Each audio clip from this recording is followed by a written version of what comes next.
মার্কেটে একটা continuous correction চলছে। আমরা রিসেন্ট দেখেছি নিফটি তার 22,000 লেভেলকে সাপোর্ট নিয়ে 22,676 পর্যন্ত একটা আপসাইড দেখিয়েছিল, কিন্তু সেখানে আবারও আমরা ভালো কারেকশানের মধ্যে নিফটি এখন ট্রেড করছে। কারণ গ্লোবাল মার্কেটের দিকে যদি ফোকাস করি সেখানে আমরা দেখতে পাচ্ছি যে সেখানে একটা ভালো কারেকশান চলছে। আমরা যদি ইউএস মার্কেটের দিকে ফোকাস করি সেখানে আমরা ডাউন জোন লাস্ট উইকে প্রায় 1500 পয়েন্টের মতন এবং লাস্ট এক মাসে প্রায় 3000 পয়েন্টের মতন কারেকশান হয়েছে। তার ফলে বিভিন্ন অ্যানালিসিসদের মতে আমাদের ইন্ডিয়ান মার্কেটে নিফটিতেও আমরা আবারও বেশ কিছুটা কারেকশান দেখতে পেতে পারি।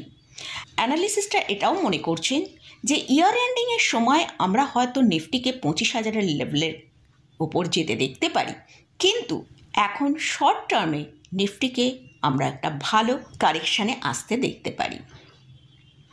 তবে এই কারেকশানগুলো আমাদের কাছে কিন্তু একটা ভালো বাই অপরচুনিটি। এই অপরচুনিটিতে আমাদের ভালো ভালো স্ট্রং ফান্ডামেন্টাল স্টককে পোর্টফোলিও অ্যাড করা যেতে পারে। তবে অবশ্যই আমাদের কিন্তু লার্জ ক্যাপ স্টকের দিকেই ফোকাস রাখতে হবে, কারণ অনেক লার্জ ক্যাপ স্টক ভালো কারেকশান এসেছে এবং সেই সব স্টক অনেক লোয়ার লেভেলে এখন ট্রেড করছে। আর সেকেন্ড পয়েন্ট, মিড ক্যাপ এবং স্মল ক্যাপ ইন্ডেক্সের মধ্যে আমরা রেগুলার একটা ভালো সেলিং দেখতে পাচ্ছি। তাই যেসব মিড ক্যাপ এবং স্মল ক্যাপ স্টক আছে সেগুলো হয়তো আরও বেশ কিছু কারেকশান আসতে পারে। তাই আমরা লার্জ ক্যাপ স্টকের দিকেই ফোকাস করব। তাহলে চলুন আজকের ভিডিওয়ে 4টে লার্জ ক্যাপ স্টক নিয়ে আলোচনা করব। আমি নিরুপমা শেয়ার শেখো চ্যানেলের পক্ষ থেকে সকল বন্ধুদের স্বাগত জানাই। যারা চ্যানেলের নতুন ভিউয়ার্স তাদেরকে এবং যারা বহুদিন ধরে আমার সাথে জুড়ে আছেন প্রত্যেকের কাছে অনুরোধ রইল, ভিডিওটা ভালো লাগলে অবশ্যই লাইক এবং শেয়ার করতে ভুলবেন না। আর চ্যানেলে যদি নতুন ভিজিট করে থাকেন তাহলে অবশ্যই চ্যানেলটা সাবস্ক্রাইব করে নেবেন। তাহলে আজকের ভিডিওয়ে 4টে লার্জ ক্যাপ স্টক নিয়ে ডিসকাস করব। এইসব স্টকগুলো কিন্তু ফান্ডামেন্টালি খুবই স্ট্রং কোম্পানি এবং এইসব স্টক কোম্পানিগুলো বড় গ্রুপের সাথে বিলং করে। তো প্রথমেই বলে রাখি, এই স্টকগুলো কিন্তু কোনো বাই রেকমেন্ডেশন নেই। এই স্টকগুলো ভালো ফান্ডামেন্টাল স্টক, তার জন্যে এই স্টকগুলো এখানে আলোচনা করছি। এই স্টকগুলোকে আপনারা আপনাদের ওয়াচ লিস্টে রাখতে পারেন। ফার্স্ট যে স্টকটা নিয়ে আলোচনা করছি সেটা হচ্ছে টাইটান। স্টকের কারেন্ট প্রাইস চলছে 3005 টাকা। এই কোম্পানি টাটা গ্রুপের কোম্পানি। এরা ওয়াচেস, জুয়েলারি, আইওয়্যার ক্যাটাগরিতে লিডারশিপ পজিশনে রয়েছে।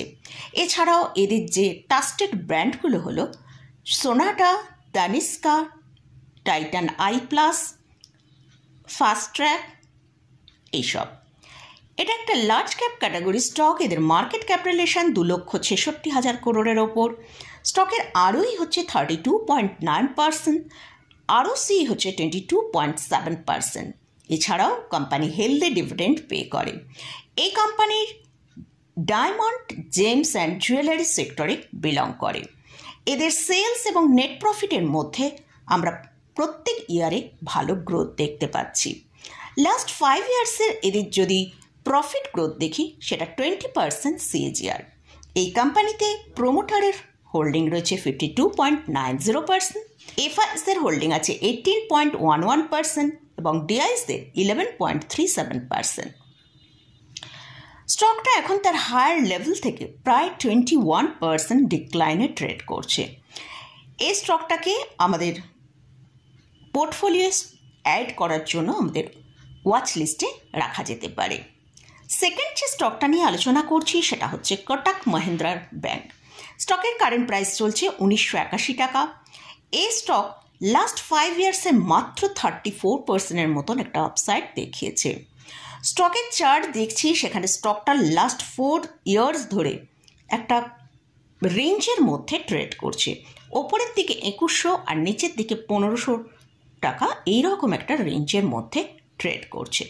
তো ব্যাংকিং সেক্টরের জন্য আরবিআইয়ের তরফ থেকে যে লিকুইডিটি নিউজ রয়েছে, এছাড়াও রেট কাটের এসেছে এবং আগামী দিনে আরও রেট কাট আসার সম্ভাবনা আছে। সব মিলিয়ে কিন্তু আগামী দিনে ব্যাংকিং সেক্টরের মধ্যে একটা ভালো বুস্ট আসতে পারে। তাই সেখানে ব্যাংকিং স্টকগুলো কিন্তু ভালো পারফর্ম করতে পারে। কোটাক মহিন্দ্রা ব্যাংক হলো থার্ড লার্জেস্ট প্রাইভেট ব্যাংক। এদের কারেন্ট পি চলছে 20-র কাছাকাছি, অনেকটা নিচের দিকে পি ট্রেড করছে। আর লাস্ট 5 ইয়ার্সের প্রফিট গ্রোথ যদি দেখি 20.4% CAGR। এখানে এফআইস এবং ডিআইসদের স্ট্রং হোল্ডিং রয়েছে। এফআইসদের হোল্ডিং আছে 32.48%, ডিআইসদের হোল্ডিং আছে 28.79%। থার্ড যে স্টকটা নিয়ে ডিসকাস করছি সেটা হচ্ছে বাজাজ হাউজিং ফাইন্যান্স। স্টকের কারেন্ট প্রাইস চলছে 115 টাকা। এটা বাজাজ গ্রুপের কোম্পানি। এই কোম্পানি মার্কেটে কিন্তু খুব বেশি দিন লঞ্চ হয়নি। এটা ফাইন্যান্স সেক্টরে বিলং করে। এই কোম্পানি ফাইন্যান্স সেক্টরের মধ্যে সেকেন্ড লার্জেস্ট কোম্পানি। ফাইন্যান্স সেক্টরও কিন্তু আগামী দিনে একটা ভালো পারফর্ম করতে চলেছে, কারণ যত রেট কাট হবে তত বেশি লোন কিন্তু সস্তা হয়ে যাবে, তাই মানুষ তখন বেশি করে লোন নেবে। তাই এই স্টকগুলো কিন্তু অনেক ভালো পারফর্ম করতে পারবে। তো এই বাজাজ হাউজিং ফাইন্যান্স তার হায়ার লেভেল 188 টাকা থেকে 30% নিচে ট্রেড করছে। এটা একটা লার্জ ক্যাপ ক্যাটাগরি স্টক। এদের মার্কেট ক্যাপিটালাইজেশন 96,000 করোড়েরও বেশি। আরওই হচ্ছে 15.2%। এই স্টকটাকেও লার্জ ক্যাপ পোর্টফোলিওর জন্য আমরা ওয়াচে রাখতে পারি। লাস্ট যে স্টকটা নিয়ে আলোচনা করব খুবই একটা পরিচিত স্টক, সেটা হচ্ছে লার্সন টুব্রো। স্টকের কারেন্ট প্রাইস চলছে 3,189 টাকা। এটা ক্যাপিটাল গুডস সেক্টরে বিলং করে। এই স্টক তার হায়ার লেভেল 3,964 টাকা থেকে আমরা এখন দেখতে পাচ্ছি 20%-এর মতন কারেকশান ট্রেড করছে।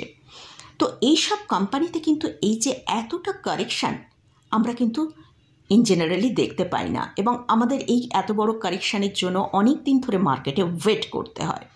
তো এই যে কারেকশানটা এসছে এটা কিন্তু আমাদের কাছে একটা খুব বড় অপরচুনিটি। তাই এই অপরচুনিটিগুলো আমাদের কাজে লাগাতে হবে ইনভেস্টমেন্টের জন্য। এটা একটা মাল্টি ন্যাশনাল কোম্পানি।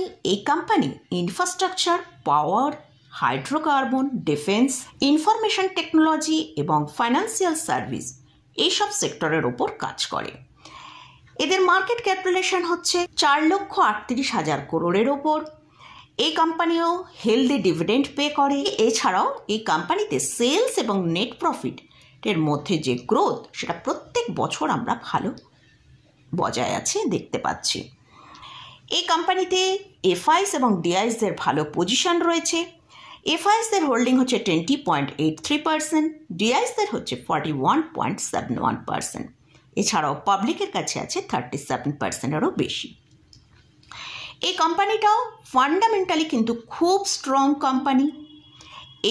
এইটাকেও এই কারেকশানে আমাদের কিন্তু পোর্টফোলিও অ্যাড করার জন্য চিন্তাভাবনা করা যেতে পারে। তো মোটামুটি এইসব স্টক নিয়ে যে ডিসকাস করলাম, এই স্টকগুলো কিন্তু আমি কোনো রকম কোনো বাই রেকমেন্ডেশন করছি না। এই স্টকে যদি কোথাও কোনো পজিশন নিতে চান তার আগে ভালো করে চার্ট এবং ফান্ডামেন্টাল অ্যানালিসিস করে নিয়ে তারপর পজিশন নেবেন। তো মোটামুটি আজকের মতন ভিডিওটা এখানেই শেষ করছি। ভিডিওটা যদি ভালো লাগে অবশ্যই লাইক করবেন, শেয়ার করবেন, সাবস্ক্রাইব করবেন। ধন্যবাদ। তো